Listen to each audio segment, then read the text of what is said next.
and that, and throughout this year there will be different mechanisms we use to communicate with our members, and this evening was one of them. So we're going to turn it over to some gentlemen who'll do some talking and instead of questions and answers. Hopefully you enjoy it this evening. But I want to introduce two people. Coach Danny. Coach Danny Stone. He's the Alliance Education Director for Colorado Rapids. And this gentleman here is Brian Crookham. Brian is the Senior Director of Youth Development for Colorado Rapids, and he's also the Technical Director for the new Charlotte Independence Professional Team. So we're going to turn it over and let them do their talking. Enjoy. Perfect. Well, first of all, we're excited to be here, and I think there's two main reasons we want to be in front of you. The first reason is because we finally get FaceTime. We get to spend some time with membership, same people who wear our badge, and that's always exciting. And the second reason is to kind of reinforce the information that we've been kind of spending the last year and a half with the coaching staff, with the administrative staff, and just kind of fine-tuning everything that's going on, and hopefully the application of that information as it gets to the players. When we look at our whole system, there's a group of players and parents that's absolutely vital to the success, and the players are the most important piece of that. There's the coaches that influence that, and then there's the administrative group, the group, some of which, led by Thomas, creates the environment, helps create the environment. If we don't try to involve each one of those groups in the education process, then we're going to struggle, because somebody might pull in the opposite direction, and we might have two of the three pulling in one direction and one of the three pulling the other way, and we won't get the young man or young woman to where we want them to be educationally. And that's what these guys, the guys and girls in the back of the room, that's what they are. They're educators. That's the way we treat them, and that's the way we want to look at this process. This process for some kids is 12, 13 years long. At a competitive level, it's probably 7 or 8 years long. It's a process. It's a long-term process. So we want to look at it as an educational process, and you need to be part of it. If you're in this room, you get a vested interest in the success of the children that you deal with, no matter what role you play in that, and you have to play your role in that if we want to give them the best possible chance to succeed. And for us, succeeding is being able to maximize whatever potential they have. So the only thing that should really limit them is their ability and their desire to maximize that ability. We're going to try to take all the other barriers away and do the best job we can of facilitating them being better. If you look at, here's our slides. This is the easy stuff for us. This is the things that you think about, or that we know people think about when they think about the Colorado Rapids. That's Shane O'Neill. Tomorrow, 1 o'clock our time, maybe it was, yeah, tomorrow.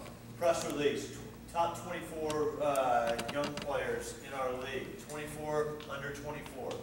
Shane O'Neill, homegrown player from Colorado Rapids. That's the easy stuff to talk about. That's our success stories that we've seen from youth player to professional player. That's easy. The other things that are part of it for us are that kid. Okay? The kid that just wants to come in, he wants to play soccer, he wants to be with his friends, he wants to go about it, and Danny's going to talk a little bit about why he might want to be there, and sure as heck why he has that big smile on his face. Okay? That's a major, major part of what we're doing. It's not just about first team games. If it was, there would be no reason for us to be standing in this room today.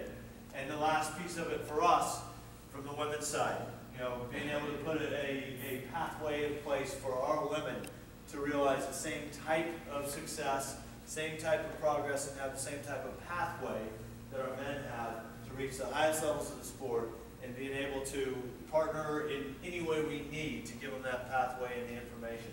We're educating soccer players, not educating boys, we're not educating girls, we're educating soccer players. And we're trying to meet the needs of those individuals and get them as far down the pathway. So that you know, and some of you, I recognize already a couple people that were in one of our intro meetings where we kind of explained why in the world we'd be in Charlotte, which we'll probably get to that later on. Somebody will ask that question. But you need to know what our vision is of anything that happens in the youth piece of it. And it's not really even just the youth piece for us. It's youth and young professional development. All of that falls under what I do in directing our group. So we started out with a vision of quality player development, education, inspiration through the sport of soccer. So our kind of tagline is inspiration, education, excellence. Okay, can we create an educational environment where we progress these kids along? And soccer is our vehicle to do that. The mission itself is guidance in an environment where soccer players, regardless of their experience, are able, guided and inspired to reach their full potential. It comes back to that. Can we put the information in place so that they can reach their full potential? And that's not just a soccer thing. Soccer, we said, is our vehicle. That's on and off the field.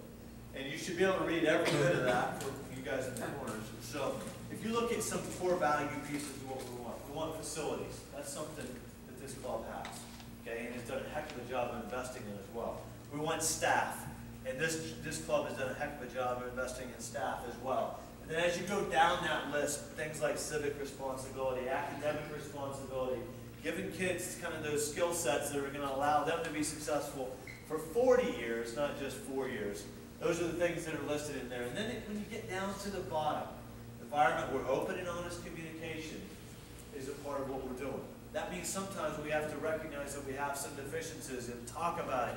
Let coaches bring that up and let us identify and help fix and minimize those deficiencies, as well as saying good things.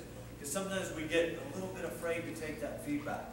And so once you trust the staff, once you trust there's a plan, there's a whole pathway for them, it becomes a lot easier to say, hey, you know what? He didn't say that to be mean to me. He said that because he wants me to be a better player. And that's what we got to get to, is where that type of communication is not only part of the process, but it's encouraged, it's needed, it's wanted in the way we go about it. And then the last piece is provide a structured environment where winning is important. A lot of people think we say we don't care about winning. It's not that we don't care about winning. Winning is important, but the player development piece is paramount. That means that we don't go about things solely to win games, and that player development is an accidental product of winning. Okay? For us, it's exactly the opposite of that. We focus on the player, we focus on those little developmental pieces, and the product of that will then be success on the field and winning games. Okay, so that's the way we want to approach it. That's the way we approach it, not only here, that's the way we approach it in our other markets where we're dealing with this. We just started doing this stuff. We've been asked to present to a couple of international groups as well. It's some fairly developed soccer countries like Brazil, because it's about educating and investing in the children and the product of the child becoming the product of the environment. It's not just about first team wins or losses, professional soccer. It's about using that to better what we're doing all over the community. So with that, we just talked about this, the coaching piece, the player and parent piece, the business and administrative piece, coming together and creating a formula to get the player as far down that pathway as they possibly can. So right now, if you think about it, we've created the pathway that Danny will talk about even further in just a second. We're going to try to inject information into that pathway and give them the best chance that we can to succeed. Danny, you want to come in and I'm already tired. So, and you guys, put your hand up and interrupt us if you want. We're going to move pretty quickly, and we'll leave some time at the end for real questions, but I need that. Sorry. I'm talking a lot last little bit. Thanks, Brian. Well, just first of all, everybody, let me just thank you guys for coming out and spending a portion of your evening with us here. It's vitally important, like Brian says, your role that you're going to play in this. So again, coaching, one aspect of it, the business, the admin, the club structure is another. The players obviously really important, but your role alongside the players is crucial to how far they can eventually go in their development through the course of this program. So we do thank you and appreciate you taking the time to come and spend the evening with us. So we'll move into this. As Brian says, please feel free to ask questions as we go along here if something comes along. Most people are experience rich and theory poor. Well, here's what we mean by that. All of us as adults in the room here have had our own journey through life to this point. We've had our own experiences through our upbringing, from different places where we come from, and I'm sure you can tell from my accent I'm not originally from here. Relationships, family, jobs, work, everything that goes along with our lives to these points. You have a ton of information at hand that you get from social media now is a big one, from reading, from watching television, from news outlets, everything that goes into your life to this point. What we don't always have is the time and the understanding of how to put all that together so it can most benefit our children. So we've tried to do a little bit of that for you guys here. And this is where what we talk about as a club and as an organisation in how we work with young players and why we work with those players in that way come from trying to organise these beliefs, these experiences and a lot of this information, and this is where we form our culture and the educational process from with that. You might like it, you might disagree with it. Some parts of it might make you feel uncomfortable, but that's okay. That's why we're here, that's what we do. It's important that we do take this time, and much of what we talk about here may possibly be a new way of looking at things for some people. A lot of it you may well have seen before. I know the club have done a fantastic job up to this point, so a lot of what we talk about here, I'm sure will be reminders and reinforcement of that. But if there's some parts that you maybe feel a little uncomfortable about, that's okay, that's a good thing. What we're trying to create here is a club philosophy and an environment and a culture that is different from others. And we put there especially in local youth soccer. We're very aware that what we do perhaps is not the same as you might have seen maybe at other clubs that you've been a part of, or at other clubs that you see around the soccer fields, obviously, on a weekly basis. We're well aware that the way that we do things is perhaps not the same as anywhere else, but that's okay. We believe in what we do, and as I say, we come up with the way in which we do things based on a lot of research, a lot of experience, a lot of educational information from a lot of people all over the world, not just in soccer, but in child development as well. So let's move on to this part. A coach is somebody who tells you what you don't want to hear, who has you see what you don't want to see, so you can be who you've always known you can be. That's a quote from Tom Landry. Some questions for you guys here. Now, please, I'm going to ask you to help interject with this, so please don't be shy. What other words there can be used instead of the word coach in that sentence? Throw out some answers for me. Leader. Leader, yeah, great. Mentor. Mentor, brilliant one, yeah, probably my favourite one, I think. Role model. Role model, fantastic. Sir? Parent. Parent, yeah, absolutely. Teacher. Teacher, for sure, yeah. Great answers, yeah, and I would say really any adult that is involved with the education of a young soccer player or a young person, anybody that is working with kids can fall into that category as well. So, here's what we want to help you guys with tonight if we possibly can. Again, you play a huge, very important role in the development process through the work that we do with the players here. And what we're aiming to do here is to help your children maximize their abilities. As Brian said, every one of your kids has a different potential level and a different level of ability that they will be able to achieve in soccer. What we're trying to do here is bring everybody together so that this is a player-centered environment to help that young player achieve whatever potential level that they may have to possibly achieve there. We want to help you help your children maximize their abilities, and I've put there in the slide, there are 168 hours in a week. If you think of how long your kids spend with us as coaches, with the club itself, it's not a lot of time in that 168-hour week. Maybe it's 4, 5, 7, 8, 9, possibly on a busy week, something like that. It's not a lot of time. So you guys as parents, rightly so, play a huge and very, very important role in helping us mold these young people into the direction that can help them maximize their abilities there. And the last thing here, we want to help everybody, help all the players maximize their abilities. So you guys, obviously as parents, have your individual child.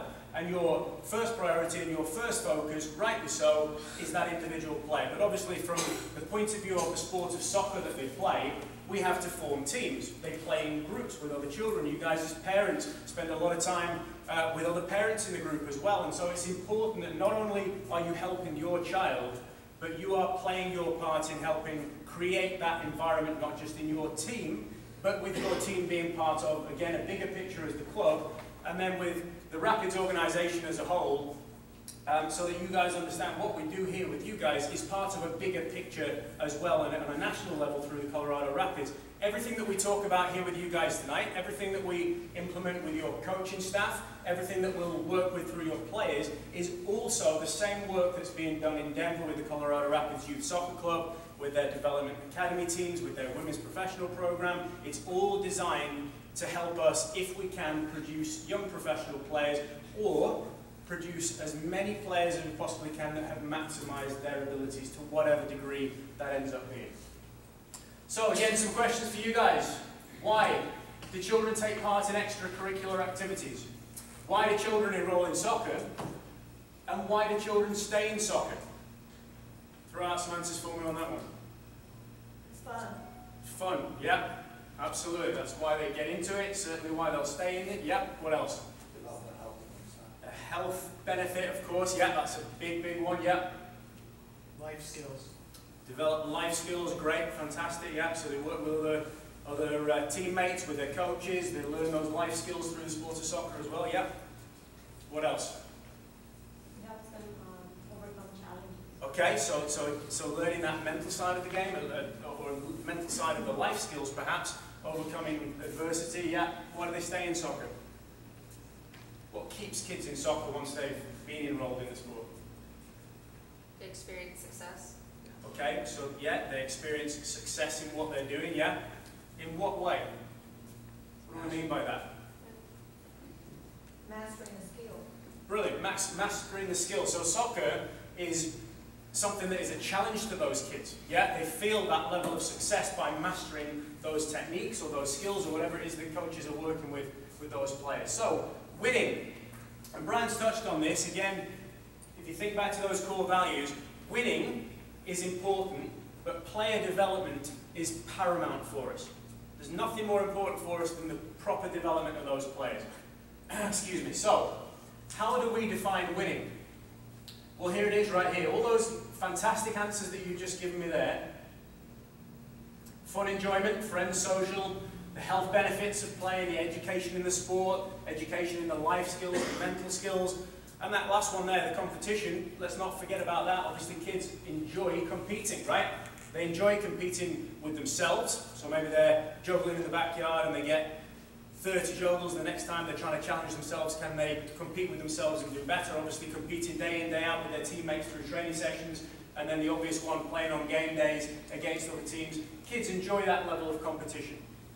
So I'm going to read those sentences to you there. Winning is not always development. Development is always winning. The word winning there appears in both sentences, but they have two very different meanings. If you take a look at that first word, winning, what do we mean by the word winning in that first sentence? Winning is not always development. Okay, the score of a game, right? So we can effectively win games of soccer without perhaps doing the right things by those young players in teaching them properly the developmental process. The second one, development is always winning. Well, again, there's how we consider winning. If we can inject all of those things into the environment and into the training program and into the club experience that your young player goes through, we consider that we are winning by that player. We also think that by doing all of those things, we can still be successful as far as the scores of games go. What we don't do is judge ourselves simply by the scores of games on a weekend. We don't do that. We judge ourselves by how well are we providing the proper development program to these players, where winning, as far as the scoreline, is a byproduct of that. Again, we do care that players are competitive. We do care that they want to be successful, that they want to go and win. But it won't be the only measuring stick that we'll use there, okay? Does that make sense? Great. Okay, so here we've got the main four components of the game. Technique, this is the how to perform the skill part of the game, the mechanics of the skill performance. Tactics, decision-making part of the game. This is the when, why, what, and where part of the game. The physical side, which is obviously a piece of things with the sport of soccer. The health awareness, like you said, general health, endurance, flexibility, agility, balance, speed, strength, power. And the psychosocial part, which is the life skills, the mental skills, the interacting with teammates, the working with coaches, learning how to overcome adversity, all those sorts of things. All very important. These are what we call the four main pillars of the game. This is what you will see your coaching staff implement into their weekly training session. This is everything that we ask coaches in the club to make sure that they are included. If you see there at the top there, it says they are all developed together. So what we mean there is, we don't show up to a field on a training night on a Monday and say, right, tonight we are only going to work at the tactical side of the game. Or we're only going to work at the technical side of the game. The training sessions that your players will go through day in, day out will encompass all of this together, They may in sections be focused and geared towards a more specific piece of this, but you'll find that this happens every day in every training session. All of these are developed together, all of these are performed together by the coaches. A couple of things just to point out here. We consider the technique, so again, the how to perform that skill, the mechanics of that skill performance, that is probably the most important piece of all four of these pillars. That is something that young kids all the way through the program, all the way through to the oldest ages, and then we hope on to college soccer and professional soccer. We hope for somebody in this room here hopefully comes through into the Rapids program. I'm sure they will do. That technique, that basis of skill performance is the main thing that will carry throughout all of the programming here, all of the work here. That's very, very important. Quick question for you guys here on the tactics part, the decision-making part of the game. When we say tactics, and as adults we talk and think about tactics, what do we tend to think about first? When we say tactics to you in soccer, what do you think of first? Coaches help me with this one as well if necessary. Your lineup, your... Right, I think as adults, we'll immediately start thinking of what formation do we play. We think of 11v11 soccer. We've just watched Real Madrid or Barcelona or Man United or Liverpool or somebody. I have to throw Liverpool in there just to make sure I keep hitting on that one. We've just watched an 11v11 game of professional soccer on TV, and so we relate that to the tactical part of the game. Well, in reality, this is something to continue to bear in mind. For young players, all the way through this program, what we mean by tactical decision making is individually based decisions. So they come across 1,000 decisions they're going to have to make individually in a game of soccer. Every day in training we put them into situations where they come across that individual decision making. That is the way to think of tactical development for a long, long time through the program until these players are much, much older and further developed through that. So we promote the individual player development, as Brian mentioned. We want to make sure that we take care of the individual first within that team framework. And this is something that we say to coaches all the time. That sentence there says, don't try to fix technique with tactics.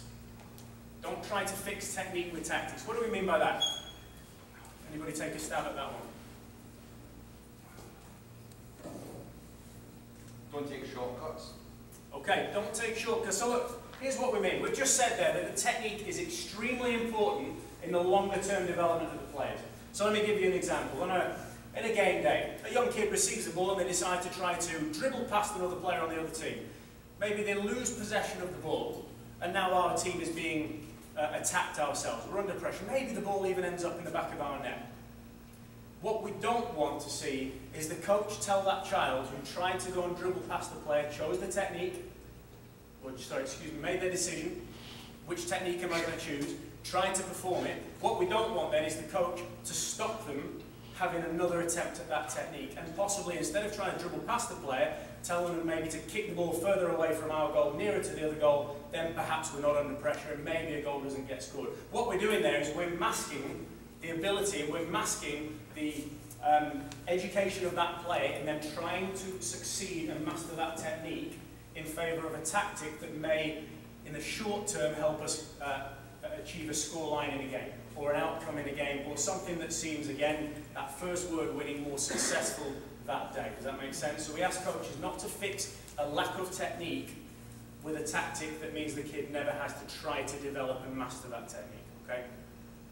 Now, I know this is a difficult slide to see here, but what you'll see there along the bottom there, that takes us all the way from U5 through to professional soccer chronologically. The arrow there takes us through all the different stages of development, and I'll read through some of these so you can see. I know that's not the easiest thing to see in the world, but at that very first stage there, so if you see right there that says U5, 6, 7, 8 there, that first category there says individual ball confidence and free play. Move into that 8, 9, 10-year-old phase, and it says individual technical and tactical understanding and intelligence. So again, what do we mean by that? That initial stage, let's start with that one. Individual ball confidence and free play. What do we want to develop first in the play, in a young player? Dribbling. Maybe it's dribbling, yeah, absolutely. That's a big part of it, yeah. Confidence. Confidence with the ball at their feet. How do we do that? Touches. Get the ball at their feet, right? Get the ball at their feet. So if you see coaches with young kids doing a ton of work individually, every kid with a soccer ball at their feet, fantastic. That's exactly what we want. The first thing we're trying to promote is that confidence, that comfort with having a soccer ball around at their feet. Individual technical and tactical understanding, again, individual technical development, so lots of individual repetitive work with a soccer ball for each player, and those individual decisions. Now for young kids, again, we're not relating this to games virtually at all. We're relating this to, I have the ball at my feet, what am I going to do with it next? Do I decide to dribble? Do I decide to shoot? Do I decide to pass? Or whatever else may come into their minds. The next piece here, that's at U11, 12, and this is all a rough guide. This is not to say that as soon as you get to U11, you'll automatically be onto these stages. This is a rough guide through the phases of development, small group technical and tactical understanding and intelligence. So when we get to a point where there is a comfort level with the ball, where there is an understanding and development of the individual technique, only at that point can we move on to these small group activities, where players will start to figure out, again, not in full team format, but in small group activities, how maybe do I relate to the player that stood over there and the player that stood over there? If that player has the ball, where's maybe the best place for me to move to? If I receive the ball here, what options do I have and what's the individual decision that I'm going to make? That's where we'll start to develop that side of things. The next one up here says, fully develop all techniques and team understanding and intelligence. And if you look down chronologically, that comes at about U15, U16, U17. The final one there says fine-tune all techniques and develop team tactical understanding and intelligence. Now, the final one up there talks about a club identity and a winning culture. That one is relevant to professional players, to players that are much further down the line than any of your children in this room at the moment. That's something that with professionals, with the Colorado Rapids first team, of course that starts to become much more of a priority, the priority probably, to make sure that we do form that winning culture to some degree. Let me ask you guys a question, because this is very important. Fully develop all techniques, fine-tune all techniques. Let me ask you, what do you first have to have in order to fully develop or fine-tune anything? Sorry? The fundamentals, those building blocks, those first stages. The point being, this happens in sequence, this happens in an order. You cannot miss these phases out, unfortunately. Soccer is a difficult set of techniques, it is a difficult game for kids to master. There is no shortcut to this. There is no way around it. If we want our children and our soccer players to achieve whatever level of potential they possibly can, we have to be patient in going through this process. We have to be patient as coaches working with them. Players must be patient with themselves in grasping those techniques. You guys as parents, it's extremely important that you allow your coaching staff and you allow your players to go through that journey. There's no missing stages out on this. It doesn't happen quickly, it doesn't happen overnight, and you're in a fantastic place here where each of these phases will be developed properly by a fantastic coaching staff and a wonderful club organisation that you guys are lucky to be part of here, that are doing the right things by your players day in, day out. Okay? Danny, can I ask you a question? Sure. What happens if your coach feels pressure to skip those steps to get to the competition side? Stunts player growth. Stunts player growth, what does it do to the coach as well? What's their next step? Well, we're not developing players, we might as well go recruit players better than your kids. So when you think about it, you're helping create that environment that reinvests in your own children. If you create an environment where that winning piece is a lot more important than this piece, then you're actually encouraging them to go recruit players that are better than where your kids are right now, instead of investing in development. So make sure you understand what we're trying to accomplish with all these kids and what type of environment that you help create as an influencer. Like you guys are paying money. Some people you're the customer. So aren't you supposed to do exactly what the customer says? Or are we supposed to do what the customer's paying for and give you what you said you wanted out of this? And so just make sure the mentality is solid as you go into these things. That make sense? Sorry, no problem. Okay, so this is what you'll see roughly a 2-week process of player development look like. You play a game on a Saturday, and then you'll see that training environment maybe 2 or 3, depending on the age group, training sessions through the course of the week, and then you play another game, hopefully the next Saturday. And obviously, youth soccer sometimes dictates that there are some more games thrown in once in a while, or a midweek game. But generally, this is what we're aiming towards. Game, a consistent and regular training program through the course of the week, and then on to another game. And those game days act as an evaluation process for the players. It gives us feedback. It lets us know where we're at in the work that we're doing with players. What we won't do, though, is solely react to a game day as far as whatever the score was and whatever the performance was like. We work through a program, and part of what we do with the staff here and through the Colorado Rapids is we provide a curriculum of work through the course of a season that your entire staff of coaches here work through. It's not dependent on the game day on a Saturday as to what we then work on the following week. They're taken through everything that they're going to need through the course of the season. All the coaches are on the same page with that. The directors help with their age group categories in providing feedback, in providing that mentorship for the coaches and the staff of the club to deliver that work, helping them on how to deliver that work. And we're going to work with the entire staff here this evening. Part of what we do is a coach education program where, if you think back to those first 3 bubbles there, educating our coaches is a big priority. Educating coaches that are going to work with players is obviously a very, very important part in helping us achieve that potential that anybody can as far as the players go. So we don't think that there's any reason why, if we're asking players to improve every day, why we shouldn't be asking the coaches to do the same thing. And the coaching staff is extremely receptive to that. That's something that is a big priority for us. So you'll see us do a lot of work with the coaches through the course of the season, not just obviously Brian and myself, but the full-time staff with the club here will continue to do that. So know that that is taking place as well. The training environment, why is this so important? Well, this is where the majority of player development happens, and here's why. Coaches can control those training sessions. They can control their environment. I can say, right, today's training session, I'm going to train for this much time.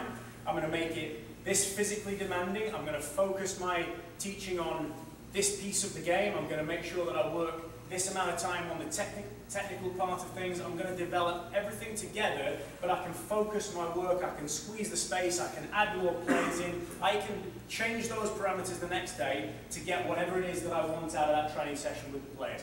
Where can I not affect my work with the players like that? Game day. Game day, right?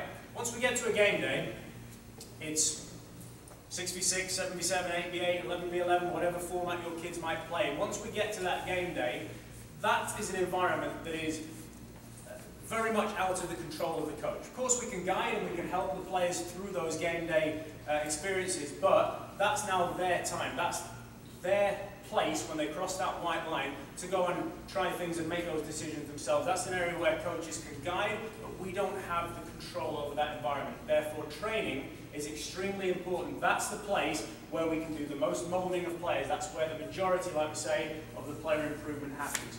Within that training environment, players can experiment, they can make mistakes without worrying about the pressures that come along with game days. It's a very different mentality of game day to a training night, right? Everybody's aware of that. It is for you guys, I'm sure, as parents as well. As soon as there's a score of a game involved, it's a very different mentality for a player, right? So part of the improvement process is that players need to make mistakes. They need to try things. They need to experiment. They need to get it wrong and try again, and get it wrong and try again. And we hope that they get a little closer each time they try that into getting it right, and then they achieve it at some point. However, game days certainly is not an environment that is particularly conducive to that young player experimenting. So the training part is extremely important with that. And we put there, celebrate repetition. If you see your coaching staff working with young players, doing what will seem like similar things over and over and over and over again, that's a fantastic thing. When it seems like they're repeating things, they probably are. That's great. There's nothing wrong with that at all. The more that they can do something with a player, the more competent they'll become in each of those techniques. So if you go back to that arrow slide, we don't work at one phase of it and then forget it and move on to the next phase. We continuously come back, and what we actually do is add onto everything that we've already done. We never push something aside and say we've forgotten that now, or sorry, we've achieved that now it's time to forget it and move on. We just continually add to that process, okay? So you will see your players going through repetitive looking training sessions. Fantastic. If you see that, be very happy. A little graphic for you there.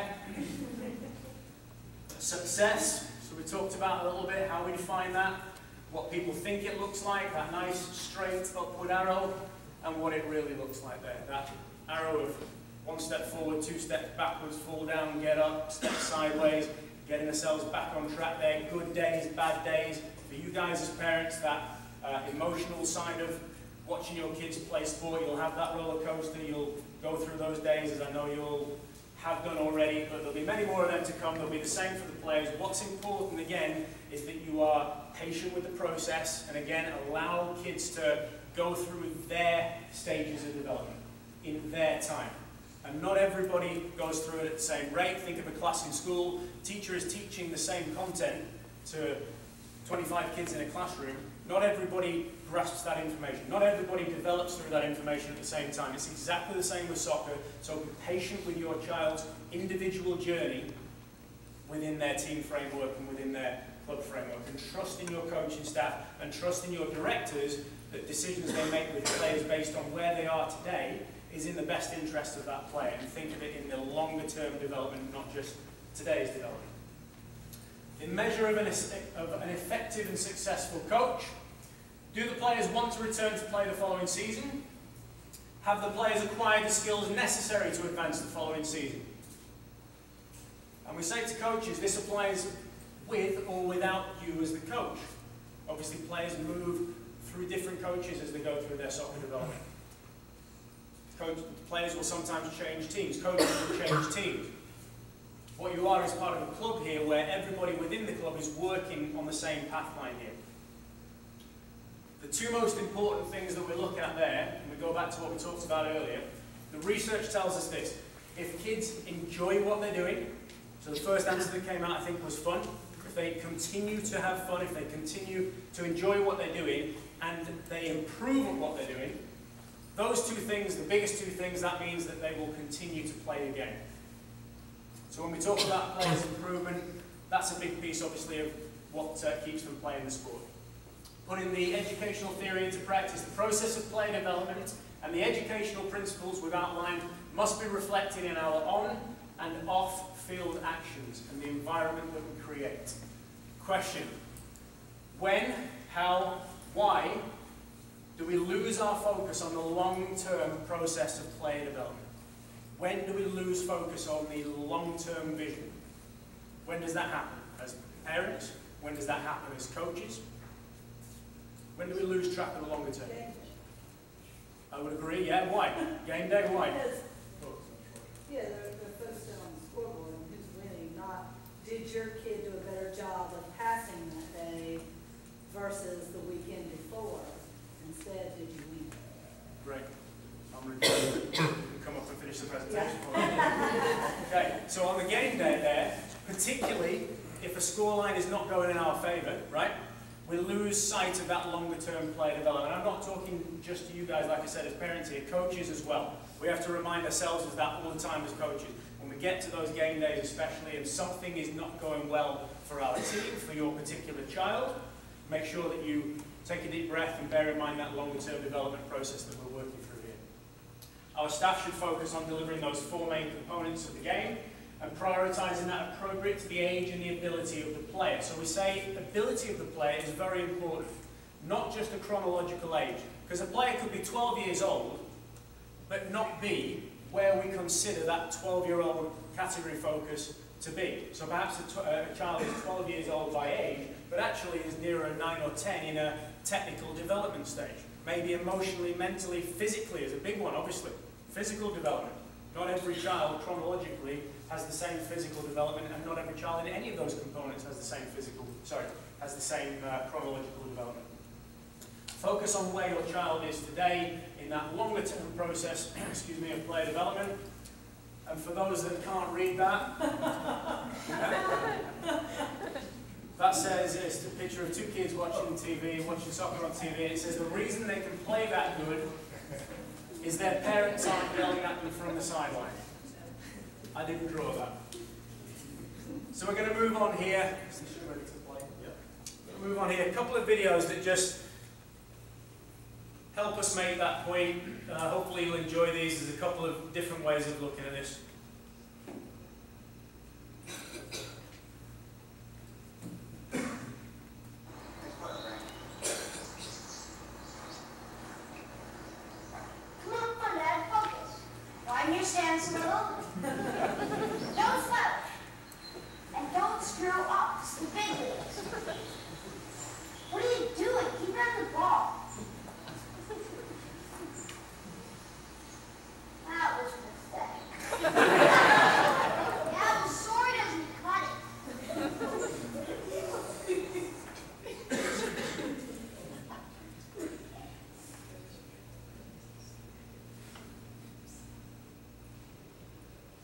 Sorry.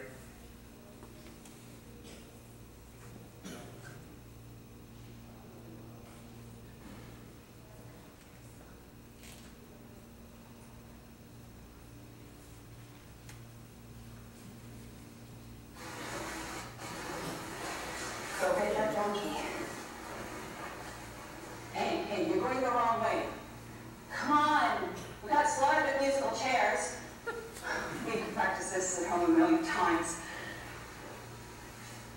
We are losing. I can't believe I missed Pilates for this. Get your own right home,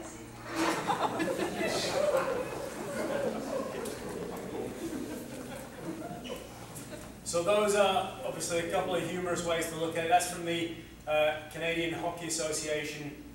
That was a commercial campaign they put out. This next one here is from the Football Association in England. This is part of a campaign they call the Respect Campaign, and I'll let the video do the talking here.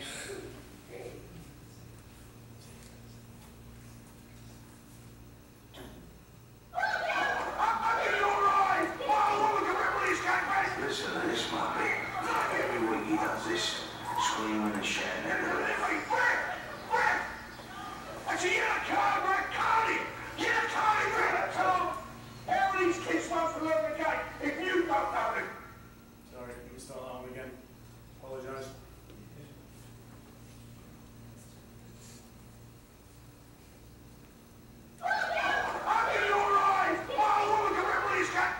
Listen to this, Marty. Every week he does this, screaming and shouting at the Actually, you're a card, we're a cardi. You're a cardi, we're a Tom. How are these kids supposed to learn the game if you don't know the game? He's an animal. I think he's up with Saturday mornings to do this. Now, was it the right decision? It might have been, it might not have been, who knows? We all make mistakes. You what? Would you take us to work? Thank you. Thank you. Just put your hand out, please. You ain't got a clue. See, Dad's trying to live out his own dreams for his son. Jenny, what's the matter with you? That's a suicide report. How's he supposed to learn if he can't make his own mistakes? Referee, you're not watching the game, mate. You're watching me. You're going to see nothing here. It's no wonder we're losing so many refs when we're having a club with people like Jack Lepiski here every week. Come on, stay back. You're running about like a chicken with a eye. Over there. And it's no wonder thousands of kids give up the game either. We carry on like this, we won't have a game left.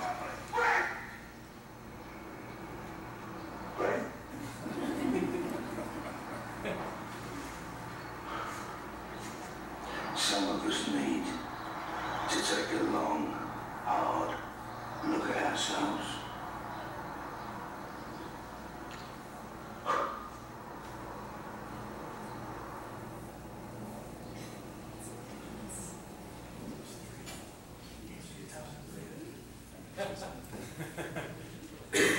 Somebody say Tottenham fan? Yeah.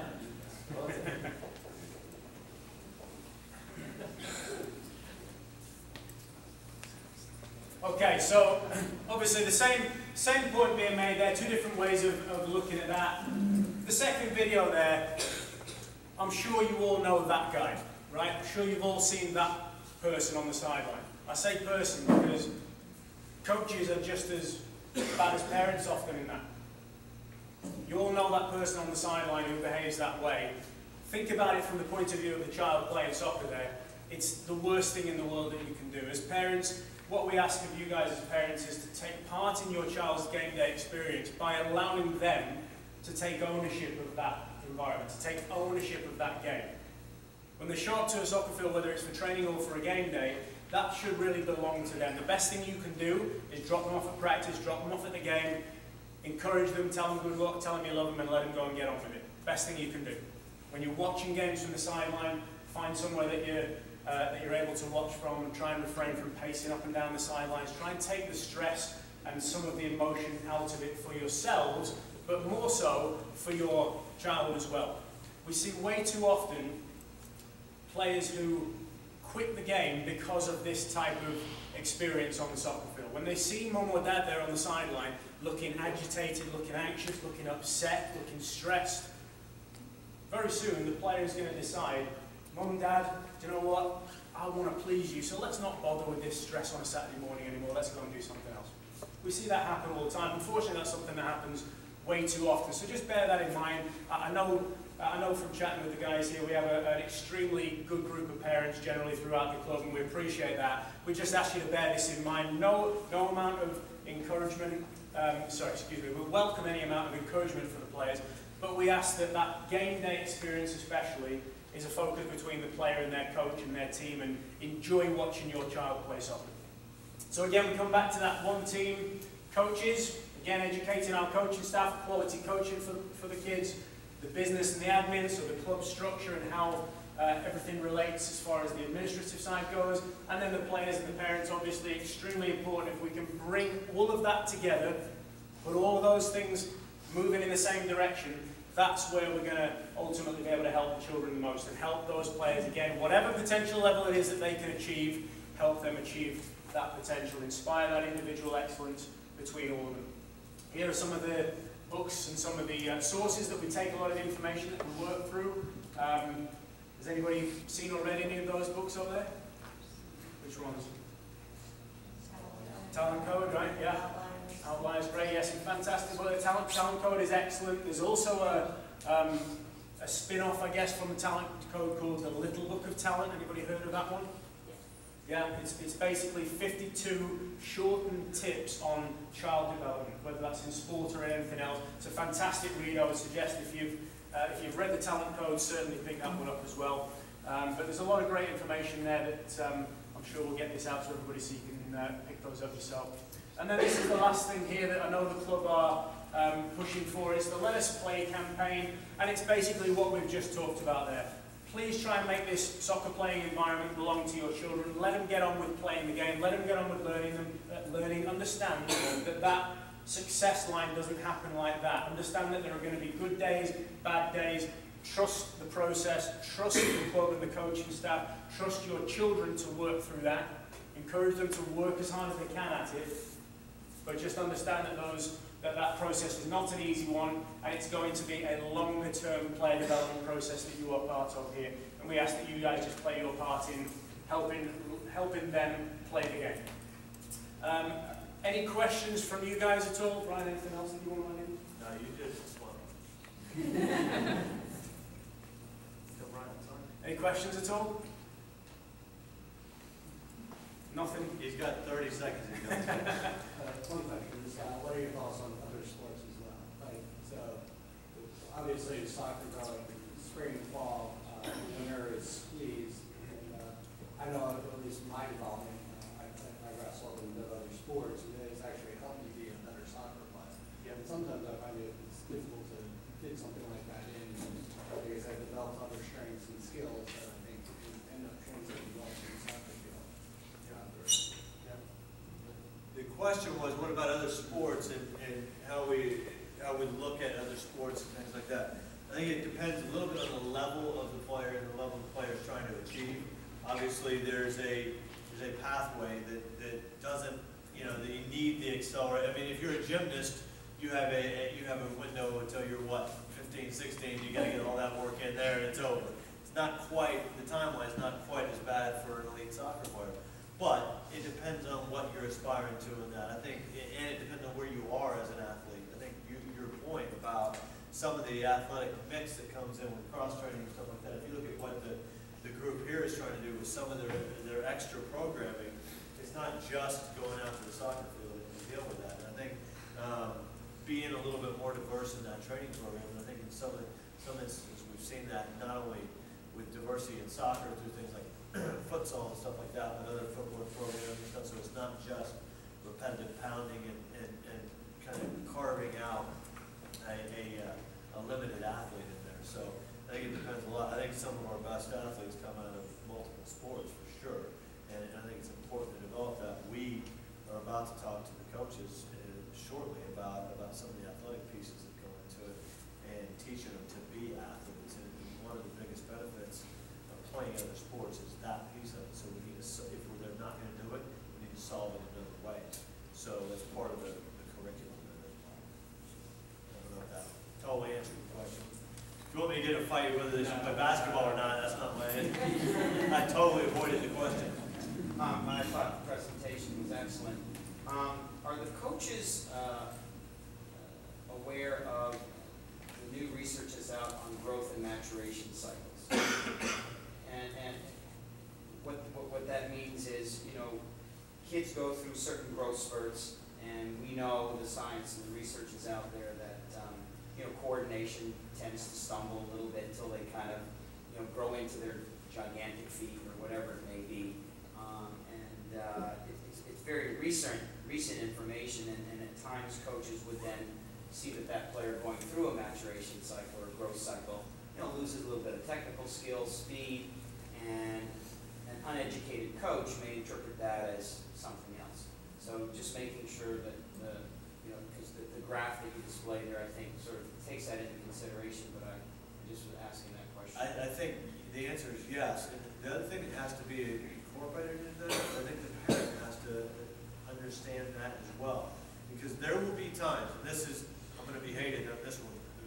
Thomas, you can escort me out afterwards. There are going to be times where it may be better for a player to play with a different group of players for a while until their body catches up in that phase. So when you look at that graph, the patience that goes with that, and you look at the structure of the club with multiple teams in it, sometimes it's actually better for a player to choose a different level of staff, to work with them, to choose a different level, and continue to move them up the path instead of getting to a point. Because Danny's point about they need to enjoy it, and they need to be able to progress with the group that they're in. Because if they feel like they haven't progressed with the group they're in, then they might just go away. So can we get them in the appropriate group to continue that, and as they catch up, we go. Carolina's not a place where they allow as free of movement as some states where you can just club pass them and move them, you know, every weekend. So it's a serious issue to solve. It takes more than just fixing it for the weekend. It takes fixing it for the seasonal year here. But I think the answer to that is yes. We spend a lot of time talking about athleticism and where it comes in, and more importantly, patience. And this is a process of long-term development. It's not about today. I think that's what Danny could do.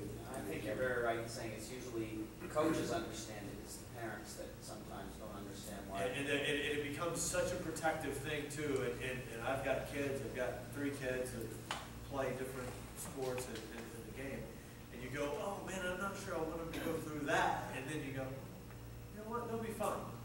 Once you realize that it's part of it. Because where they won't be fine is if you force them into a situation that they're not prepared to be in. So the club's going to try to do the right thing by the player and get them in the right environment. It's just, can we all be a part of being a translator of the message and getting that across? As far as the information goes in the research, one thing I will say is that through the partnership with the Rapids, we are always on the cutting edge of that sort of stuff. We're very fortunate we work with a lot of experts in those fields to gather that information. And so you'll see the Colorado Rapids, such as tonight, in town working with the club. What you won't see always is the information on a daily and a weekly basis that is being passed from the Rapids through the coaching staff that will continue to come to your entire staff that will then be of direct benefit in their work with the players. And vice versa. Some of these guys have information that we grab all the time and use, and we've got educators in the room that are at the top of their fields. So thank you. So I don't know anything about soccer. You know, 8-year-old who loves it. It's just like, when he's not with you guys, he wants to still be playing soccer. As a parent, what should I not do? Yeah. I can't be a coach, but I can't give bad advice. But other than just keeping the ball around, I mean, what would your like places, resources I should be looking at, or just stay out of it and just have fun by himself in the backyard? Or literally, he wants to play soccer with the ball. as long as you'll hold up, I think you go ahead. You look okay so far. So I don't know, if you have a wall at home, I think it's some of the best. You say 8 years old. Yeah. I mean, it's really some of the best stuff that a kid can do. If there's a wall at home that stops them breaking. Yeah. Try not to. I mean, please, if you can save a few lamps in your living room, that's great. Do it outside. But if there's a wall they can play back and forth with, put a ball at their feet and let them, like we say, master that ball. So those first couple of stages there, experiment, master it, get comfortable and familiar with lower feet. That's some of the best If things. I watch the coaches in practice doing Yeah. some things, is it good for me to bring him to practice those same skills without someone who knows what they're doing, watching him? I'd say if there are things that they can be doing on their own, yeah, it's a big part of their development. The more they can do on their own, if they are repeating the right things that coaches have shown them, then that's fantastic. Yeah, I wouldn't go overboard with that. I mean, I would almost let that be their free play time, if that makes sense, and allow the coaches. Have when they're them working teach with you, them. have them show you Yeah. 3 things the coaches showed you, or whatever it is, let them kind of regurgitate that and then go Not practice. necessarily adverse to them trying to practice these things all during the week without some sort of practice. Absolutely not. Let them go. Give them 2 shoes and a soccer ball, and they'll make the goal. What else? I have one in Utah County, and we're committed to the program and the club, and is there a point that there won't be the pool there, if you talk about development, is this for the long haul, or where potentially could that draw a line, I guess? Are you guys into the end of the children that program? Right into the end.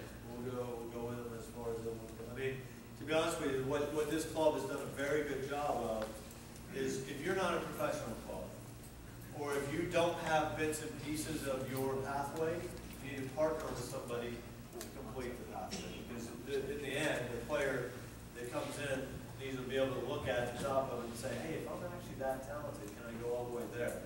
In this scenario, you have the ability to go all the way into things like the men's professional team or the W League team on the women's side, or any of that, and go as far as your talent and motivation will take you in that. And the information that's available, the pathway that's available, is there to get players to that level. Some of that can be achieved on a local level, some of that can be achieved by partnering and going to other spots. But to be honest with you, this is a club that has opportunity that not many have, and it's got a direct pathway to places that not many have. And it's not because you did a branding deal with some English Premier League club that you can never get you can't get a work permit to go play there, by the way, if they mention that.